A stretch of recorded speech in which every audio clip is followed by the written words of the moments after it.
नमस्कार मंडळी, मी ज्योती तुम्हा सर्वांचं स्वागत करते शुभज्योत रेसिपीमध्ये। आज बनवणार आहे चमचमीत अशी पनीरची भाजी आणि त्याबरोबर घरच्या घरी तयार होणारी तंदुरी रोटी। तंदुरी रोटी बनवण्यासाठी छोटे छोटे टिप्स आणि ट्रिक्सही सांगणार आहे। त्याचबरोबर ही पनीरची भाजी अतिशय वेगळ्या पद्धतीने केली आहे। रेसिपी संपूर्ण शेवटपर्यंत बघा म्हणजे संपूर्ण समजेल। चला, यासाठी पनीर, टोमॅटो, कांदा, काजू, आलं, लसूण आणि हिरवी मिरची घेतली। आता सगळ्यात आधी मसाला तयार करायचा आहे। त्यासाठी कढईमध्ये तेल गरम केले। साधारण हे 4 ते 5 चमचे मी तेल गरम केले। त्यावर तमालपत्र, लवंग, मिरी, दालचिनी, छोटी वेलची आणि 1 चमचा जिरे घातले। खडे मसाले छानपैकी फुलले, छान तळले गेले की त्यामध्ये घालायचा आहे कांदा। इथे मी 2 मध्यम आकाराचे कांदे उभे चिरून घेतलेत। ते छानपैकी परतवून घ्यायचे। थोडंसं मीठ घालायचं जेणेकरून कांदा लवकर शिजेल। गुलाबी रंगावरती कांदा आपल्याला छानपैकी परतवून घ्यायचा आहे। हा सगळा मसाला जो आता मी बनवणार आहे तो इतका टेस्टी होतो आणि हा मसाला याच पद्धतीने जर तुम्ही बनवाल तर तुमची पनीरची भाजी अप्रतिम अशी तयार होईल। कांदा छानपैकी परतला गेला की त्यामध्ये 2 मध्यम आकाराचे टोमॅटो बारीक चिरून घातलेत। टोमॅटो आपल्याला यामध्ये संपूर्णपणे गाळ शिजवून घ्यायचा आहे। तुम्ही बघू शकता किती छान असा टोमॅटो आपला शिजला गेला आहे। आता या स्टेजला यामध्ये घालायचे ते 6 ते 7 काजू। काजूच्या पाकळ्या नाही घातल्या, संपूर्ण अख्खा काजू मी घातला आहे। हा न भिजवता घेतलेला काजू आहे। हे आपल्याला सगळं छान वाटून घ्यायचं, त्यामुळे मी भिजवून घेतला नाही आहे। काजू मिक्स केला की यामध्ये घालायचे 1 चमचा लाल तिखट, 1 ते 1.5 चमचा लाल तिखट, धना पावडर, गरम मसाला, किचन किंग मसाला आणि पाव चमचा हळद। हे सगळे मसाले आपल्याला आता यामध्ये परतवून घ्यायचे। तिथं मी घरगुती काळं तिखट वापरलं नाही आहे, फक्त लाल तिखट 1.5 चमचा वापरले। आता हे मसाले कांदा टोमॅटोमध्ये छान मिक्स करून घ्यायचे। अगदी गाळ असा तो मसाला छान झाला पाहिजे। तुम्ही बघू शकता त्या मसाल्याला तेल सुटायला तर सुरुवात झाली। त्याचबरोबर यामध्ये आलं, लसूण आणि हिरवी मिरची देखील घातली होती। आता यामध्ये घालायचे 3 ते 4 चमचे दही। इथे मी घरगुती दही घेतले। जर तुम्ही विकतचं दही घेतलं तरी खूप आंबट दही घेऊ नका, कमी आंबट असं दही घ्यायचं।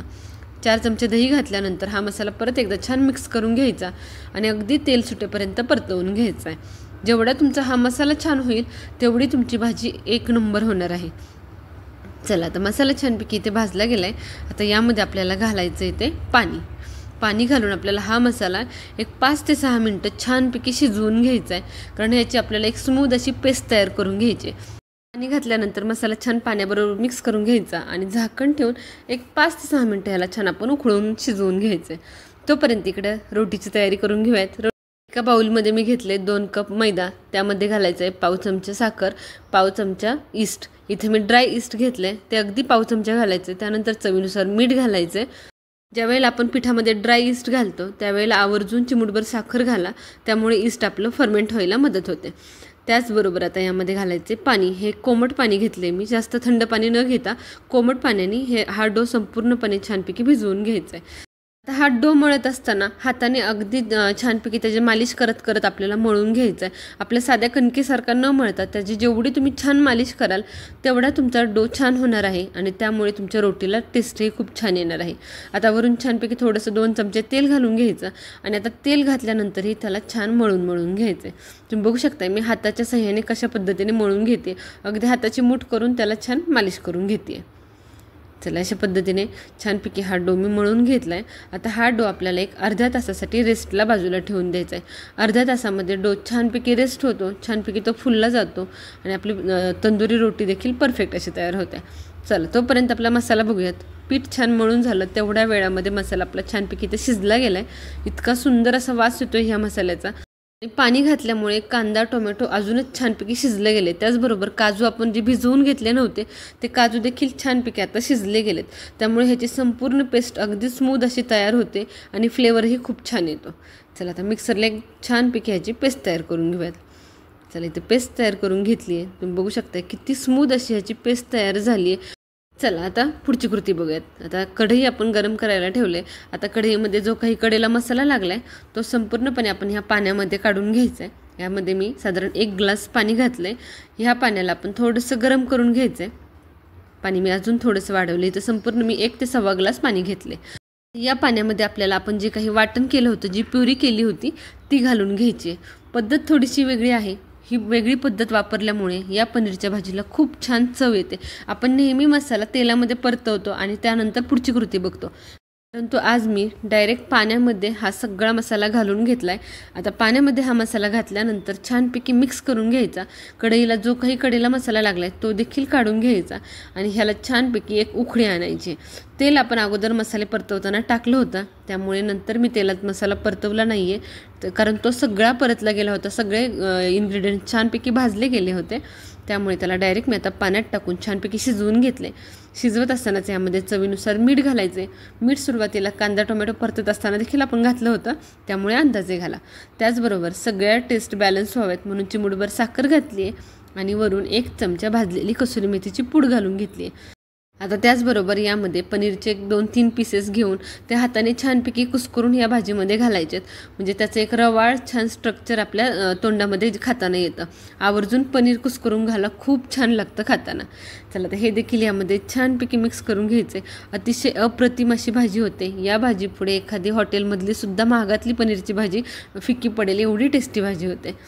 चला आता यामध्ये सगळं पनीर घालून घेतले आणि भाजी छानपैकी उकळायला ठेवली आहे. भाजी उकळली जाते तोपर्यंत एका बाजूला इकडे छानपैकी तडका करून घेऊयात. एका पॅनमध्ये तेल गरम केले, तडका पॅनमध्ये, त्यामध्ये 1 चमचा लाल तिखट घातले. आता लाल तिखटाचा हा खमंग असा तडका या भाजीला अजूनच टेस्ट देऊन जातो, त्यामुळे हा तडका आवर्जून घाला. यामध्ये बाकीचं काहीही घालायचं गरज नाही आहे, फक्त लाल मिरची पावडर घातली, यामुळे भाजीला तरीही छान येते. आणि ह्या लाल मिरची पावडर तेलामध्ये अशा पद्धतीने गरम करून घातल्यामुळे एक स्मोकी फ्लेवर आपल्या भाजीला भेटतो. किती सुंदर दिसते भाजी, बघता क्षणी तोंडाला पाणी सुटते. 5 मिनिटं परत मी भाजी छानपैकी उकळून घेतली आणि थोडीशी दाटसर करून घेतली. गॅस बंद केलाय, भाजी एका बाजूला ठेवून दिली. आता आपली तंदुरी रोटी करायला पीठ छानपैकी फर्मेंट झाले. जेवढं ते जास्त फर्मेंट होईल तेवढं ते जास्त असं लवचिक होत जातं, त्यामुळे ह्याला जास्त न हाताळता लगेच ह्याचे गोळे करायला घ्यायचे. जेवढं तुम्ही जास्त त्याला हाताळाल तेवढं ते जास्त स्मूथ होत जाणार आहे, नंतर गोळे करायलाही त्रास होऊ शकतो, त्यामुळे लगेच त्याचे गोळे करायला घ्यायचे. गोळा करत असताना अशा पद्धतीने कणिक आतमध्ये घालत ह्याचा राऊंड शेपमध्ये गोळा करून घ्यायचा. त्याचबरोबर इकडे कुकर मी गरम करायला ठेवला आहे. हा तंदुरी नान किंवा ही तंदुरी रोटी आपण कुकरमध्ये बनवणार आहोत. घरी आपण तंदूर तर वापरू शकत नाही. हॉटेलमध्ये ज्या पद्धतीने तंदूर असतं त्या पद्धतीने घरी तंदूर नसतं, परंतु कुकरमध्ये आपण सेम टू सेम फ्लेवरची तंदुरी रोटी करू शकतो. आता गोळा घेतल्यानंतर असा उभा आकारामध्ये लाटून घ्यायचा. एका कापडावरती तो अशा पद्धतीने शिफ्ट करून घ्यायचा आणि पाठीमागच्या बाजूने थोडासा त्याला पाण्याचा हात लावायचा. पाण्याचा हात लावल्यामुळे कुकरमध्ये आपला हा नान चिटकायला मदत होते. चला आता अशा पद्धतीने कापड अलगदपणे कुकरमध्ये न्यायचं आणि हा नान ज्या बाजूनी पाणी लावले त्या बाजूनी छानपैकी चिटकवून घ्यायचा. अगदी सहजपणे चिकटले जातात, काहीही जास्त वेगळं करायची गरज नाही. फक्त पाणी मात्र रोटीच्या संपूर्ण कडेने लावून घ्या कापडावरती घेतल्यानंतर, ज्यामुळे रोटी व्यवस्थितपणे कुकरला चिटकेल. जर रोटी व्यवस्थित चिकटली गेली नाही तर ती मात्र नंतर ज्यावेळेला आपण कुकर उलटा करून भाजत असतो त्यावेळेला ती खाली पडण्याची शक्यता असते. त्यामुळे कडेने छानपैकी पाणी लावून ती अशा पद्धतीने आतमध्ये सगळ्या बाजूनी चिटकवून घ्यायची. आता ही तिसरी देखील रोटी मी कुकरमध्ये खाली बेसला घालून घेते आहे. एका वेळेस तुम्ही कमीत कमी 5 रोटी कुकरमध्ये आरामात बनवू शकता. इथे मी एका वेळेस 3 बनवते. आता तिन्ही रोटी छानपैकी आतल्या बाजूने थोड्याशा शिजायला लागल्या की आता गॅसवरती कुकर उलटा करायचा आणि उलटा करून कुकर एकसारखं सगळ्या बाजूनी फिरवत रोट्या छान भाजून घ्यायच्या. जर तुम्ही एकाच डायरेक्शनमध्ये कुकर ठेवला तर जिथं मध्ये जास्त हीट लागते तिथली रोटी जास्त भाजली जाईल आणि कडेच्या मात्र रोट्या व्यवस्थित भाजल्या जाणार नाहीत. त्यामुळे कुकर उलटा केल्यानंतर तो अगदी फिरवत सगळ्या बाजूनी भाजून घ्यायचा. तुम्ही बघू शकताय अगदी हॉटेलमधल्या तंदुरी रोटीपेक्षाही घरची अतिशय खमंग आणि खुसखुशीत अशी तंदुरी रोटी तयार होते. आता वरून मी बटर लावून घेते आहे आणि बटर लावून ही रोटी मी पनीरच्या भाजीबरोबर सर्व करते आहे. चला आता पनीरची भाजी देखील आपली इथं छान तयार झाली आहे. पनीरची भाजी तंदुरी रोटी 1 नंबर कॉम्बिनेशन आहे. माझ्या मुलीचं हे सगळ्यात फेवरेट कॉम्बिनेशन आहे. कधीही पनीरची भाजी असली की तिला रोटी हवीच असते. चला आजचा हा व्हिडिओ तुम्हाला कसा वाटला हे कमेंट सेक्शनमध्ये नक्की सांगा.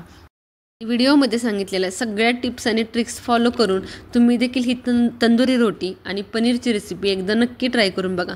पनीरची रेसिपी थोडीशी वेगळ्या पद्धतीने बनवली आहे. नेहमीच्या त्याच पद्धतीने बनवलेल्या भाज्या थोड्या वेगळ्या पद्धतीने बनवल्या तर भाज्यांची टेस्टही बदलते आणि आपल्याला सुद्धा काहीतरी वेगळं करायला भेटतं. चला आजची ही रेसिपी कशी वाटली हे कमेंट सेक्शनमध्ये नक्की सांगा. चॅनलला सबस्क्राईब केलं नसेल तर लगेच सबस्क्राईब करा. भेटूयात पुन्हा एकदा अशाच नवीन रेसिपी.